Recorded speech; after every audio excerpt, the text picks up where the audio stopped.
بسم اللہ الرحمن الرحیم۔ السلام علیکم ورحمۃ اللہ وبرکاتہ۔ پڑھیے الصلاۃ والسلام علیک یا سید الانبیاء و خاتم النبیین وعلی سائر الانبیاء و آلک و صحابک والاولیاء والصالحین۔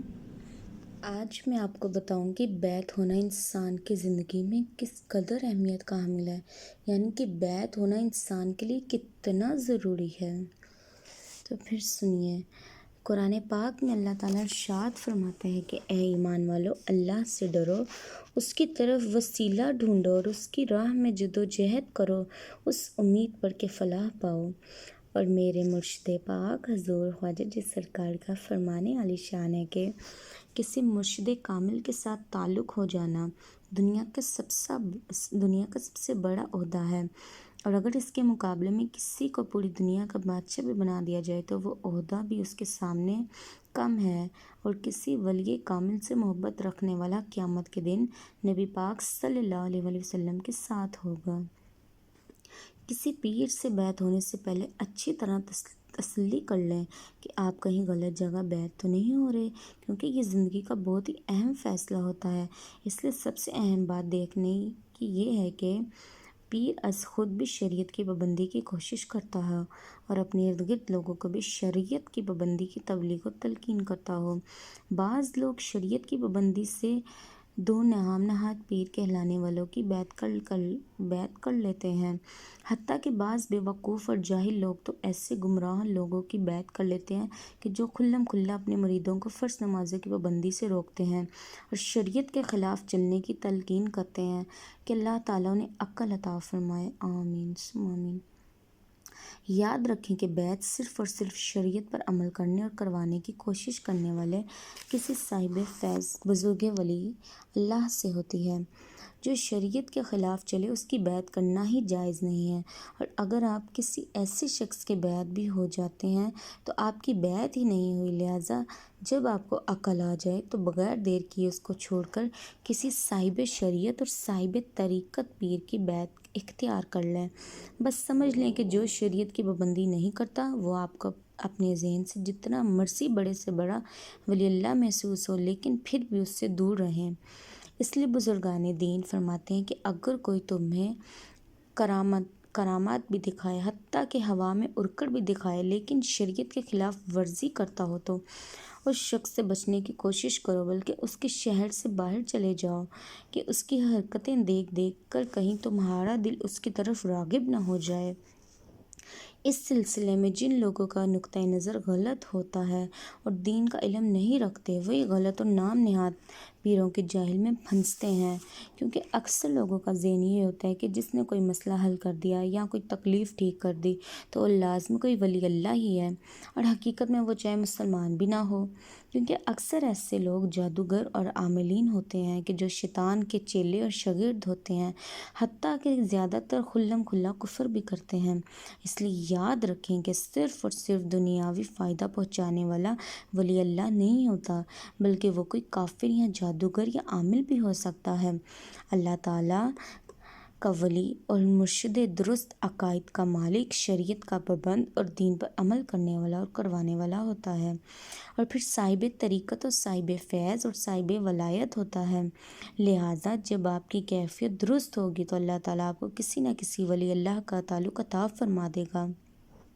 اور درست کیفیت یہ ہے کہ اللہ تعالیٰ اور نبی پاک صلی اللہ علیہ وسلم کی محبت کے طالب بن کر اور آخرت اور دین کی رغبت دل میں رکھ کر پیر کامل کی تلاش کریں۔ اس کے علاوہ جس طرح بیعت ہونے سے پہلے پیر کی تسلی کر لینا ضروری ہے، اسی طرح بیعت ہونے والے کی اچھی نیت بھی بہت ضروری ہے۔ اگر کوئی مرشد کامل ہے اور اللہ تعالیٰ اور نبی پاک صلی اللہ علیہ وسلم کا محبوب اور ولی اللہ ہے، لیکن بیعت ہونے والے کی نیت ایمان میں اضافہ، اللہ تعالیٰ اور نبی پاک صلی اللہ علیہ وسلم کی محبت اور قربت حاصل کرنے اور آخرت کا فائدہ حاصل کرنے کی بجائے دنیا اور دنیاوی چیزوں کا حصول ہے، تو پھر بھی نتیجہ غلط نکلتا ہے کہ کچھ عرصے بعد اس دنیا دار مرید کے دل میں اللہ تعالیٰ کے اس ولی یعنی اپنے پیر کے خلاف دنیاوی فائدے نہ ملنے اور مخالفت پیدا ہو جائے گی۔ ایسے مرید بیعت ہوتے وقت دل میں یہ خیال رکھتے ہیں کہ پیر سے بیعت ہو کر میرے دنیاوی مسائل اور پریشانیاں ختم یا کم ہو جائیں گی، یا مال اور کاروبار میں اضافہ ہو جائے گا، یا پھر میں جو بھی دعا کروں گا اور چاہوں گا تو وہ مجھے مل جائے گا، وغیرہ وغیرہ۔ یہ بات یاد رکھیں کہ بے شک اولیاء کرام کی دعاؤں سے روحانی اور دینی فیض و برکات کے علاوہ بے انتہا برکتیں اور دنیاوی فوائد بھی حاصل ہوتے ہیں، لیکن یہ دنیا کا نظام ہے کہ جو انسان کی عمر بڑھتی ہے انسان کی پریشانیاں بھی بڑھتی ہیں۔ چھوٹی عمر میں پریشانیاں محدود اور چھوٹی چھوٹی ہوتی ہیں، پھر جوانی میں پریشانیاں زیادہ بڑھ جاتی ہیں، پھر شادی کے بعد اور زیادہ بڑھ جاتی ہیں، پھر بچوں تو اور زیادہ بڑھ جاتی ہیں کہ بچوں کی بیماریاں، تکلیف، اس وقت مالی تنگی برداشت کرنا اور بھی مشکل ہو جاتا ہے۔ پھر جب بچے جوان ہو جائیں تو اور زیادہ ہو گئی کہ کئی والدین اولاد کی نافرمانی اور بوڑھے ہونے کی وجہ کی پریشانی کی وجہ نہ بن سکیں۔ پھر بچوں کی شادیوں اور پھر شادیوں کے بعد لڑکی اور اس کے سسرال کی پریشانیاں اور بہو اور اس کے گھر والوں کی پریشانیاں شروع ہو جاتی ہیں، اور ساتھ ساتھ بڑھاپا ہونے کی وجہ سے کمزوری اور بیماری کی زیادتی ہو جاتی ہے۔ لہٰذا جو شخص اس لیے بیت ہو کہ پریشانیاں کم ہوں گی تو اس کی یہ امید کبھی پوری نہیں ہوتی، اور کچھ عرصہ گزرنے کے بعد پریشانیاں بڑھتی ہیں اور اس کی کیفیت کمزور ہو جاتی ہے، اور آخر کار نتیجہ یہ نکلتا ہے کہ مرید بدظن ہو جاتا ہے کہ مجھے بیت ہونے کا اور نیکی کے کام مثلا نماز، ذکر، سنت کی پابندی کا کیا فائدہ ہوا، میرے تو مسائل ہی نہیں حل ہو رہے، اور نتیجہ یہ نکلتا ہے کہ وہ نیک اعمال اور مرشد سے بدظن ہو جاتا ہے، جو کہ بہت بڑا نقصان ہے، کیونکہ یہ معاملہ بھی بہت خطرناک ہے۔ کسی ولی اللہ سے بغض رکھنے سے اللہ تعالیٰ اعلان جنگ فرما دیتا ہے کہ حدیث قدسی میں اللہ تعالیٰ فرماتا ہے کہ جو میرے کسی ولی سے دشمنی بغض رکھتا ہے میرا اس کے خلاف اعلان جنگ ہے۔ یہ بخاری شریف کی حدیث مبارکہ ہے۔ اس لیے جب بیعت ہونے والے کی نیت درست ہو اور پیر ولی اللہ ہو اور یہ دونوں باتیں ہوں، اور پھر مرید اپنے مرشد سے محبت اور آداب رکھے تو پھر فائدہ برآمد ہوتا ہے، اور بیعت ہونے کے فیض و برکات اور فوائد بیعت ہونے والے کو محسوس ہوتے ہیں۔ بس بیعت ہونے والے کو دنیاوی باتوں کی خواہش اور دل سے نکال دینی چاہیے، اور اللہ تعالیٰ اور نبی پاک صلی اللہ علیہ وسلم کی محبت اور قربت اور آخرت کے فائدوں کے لیے کسی صاحب شریعت ولی اللہ کی بیعت کرنی چاہیے، وہاں سے اس کو ذرہ بھر بھی دنیاوی فائدہ حاصل نہ ہو۔ جو لوگ صرف دنیاوی فائدوں کے حصول کے پیچھے بھاگتے رہتے ہیں وہ لازماً غلط اور گمراہ لوگوں یعنی عاملوں اور جادوگروں کے پاس پہنچ جاتے ہیں، اور پھر ان کی عقیدت میں اپنا مکمل دین اور ایمان برباد کر کے اپنی آخرت برباد کر لیتے ہیں، اور اس کے ساتھ ساتھ اپنی دنیا اور مال اور دولت اور عزت بھی برباد کر لیتے ہیں۔ کسی درویش کامل سے نسبت کا یہ فائدہ تو در حقیقت مرنے کے بعد شروع ہوگا۔ میرے مرشد اکمل حضور خواجہ جی سرکار حق ولی سرکار کا فرمان عالی شان ہے کہ بیعت کی حقیقت مرنے کے بعد اور قیامت کے دن کھلے گی، اور مرشد کامل کی نسبت کا یہ فائدہ ہے کہ مرید حالت نزاع کی تکلیف یعنی موت کے وقت کی تکلیف سے بچ جائے گا، اور قبر میں اس کی دستگیری ہوگی اور عذاب قبر سے محفوظ رہے گا، اور آخرت میں اپنے مرشد کے ساتھ کھڑا ہوگا اور اللہ کی رحمت کے سائے میں اور نبی پاک صلی اللہ علیہ وسلم کے جھنڈے کے نیچے جگہ پائے گا اور شفاعت سے جنت پائے گا۔ لہٰذا ہر مسلمان کو چاہیے کہ کسی ولی اللہ یعنی مرشد کامل سے نسبت پیدا کر لے، اور جو لوگ اس سعادت سے محروم رہ جائیں گے وہ روز حشر حسرت کریں گے کہ کاش ان کا بھی کسی مرشد کامل سے تعلق ہوتا۔ بعض لوگوں کے ذہن میں یہ بات ہوتی ہے کہ کیا عورتوں کو بیعت ہونا چاہیے؟ تو یاد رکھیں کہ عورتوں کو بھی بیعت ہونے کی اس قدر ضرورت ہے کہ جس قدر زیادہ مردوں کو ضرورت ہے، بلکہ عورتوں کے بیعت ہونے کے فوائد اور اچھے اور زیادہ